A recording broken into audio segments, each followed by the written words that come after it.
May damit kasing gagalangin ka. Pero may damit nakita yung cleavage mo at saka legs. Walang lalaking magnanasa. Kung maayos ka manamit, maraming lalaki gusto makakita ng cleavage at saka legs eh. Kahit nakasitro ka pa. Oh, anong sabi ni Jesus? If you look lustfully at the woman, you already committed adultery in your heart.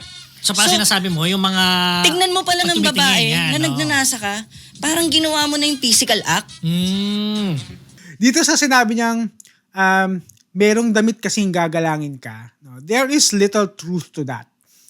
Parang importante kasi dito, context.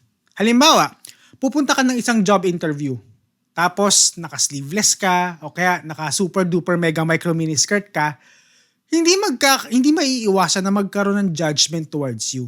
Kasi, you are not dressed appropriately. Pero, that doesn't mean na may right na yung ibang taong bastusin ka kahit nakaganong damit ka. Gets nyo? Sa sinabi kasi ni Alvin, yung paggalang na sinasabi niya, binabase niya sa damit ng tao.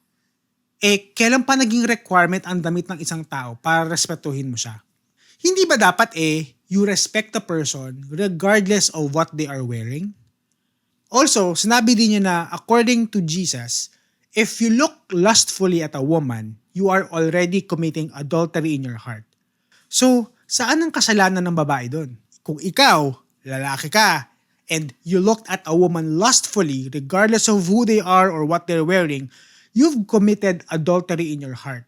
So clearly, ang may kasalanan doon, lalaki. Hindi babae. Sinabi din niya na walang lalaking magnanasa kung maayos kang manamit. I don't believe in that. Kung bastos ka, bastos ka. Merong mga babae na maayos na manamit, pero kinakatcall pa rin sa daan. So, wag nating isisi sa pananamit ng mga tao yung ugali niyong bastos.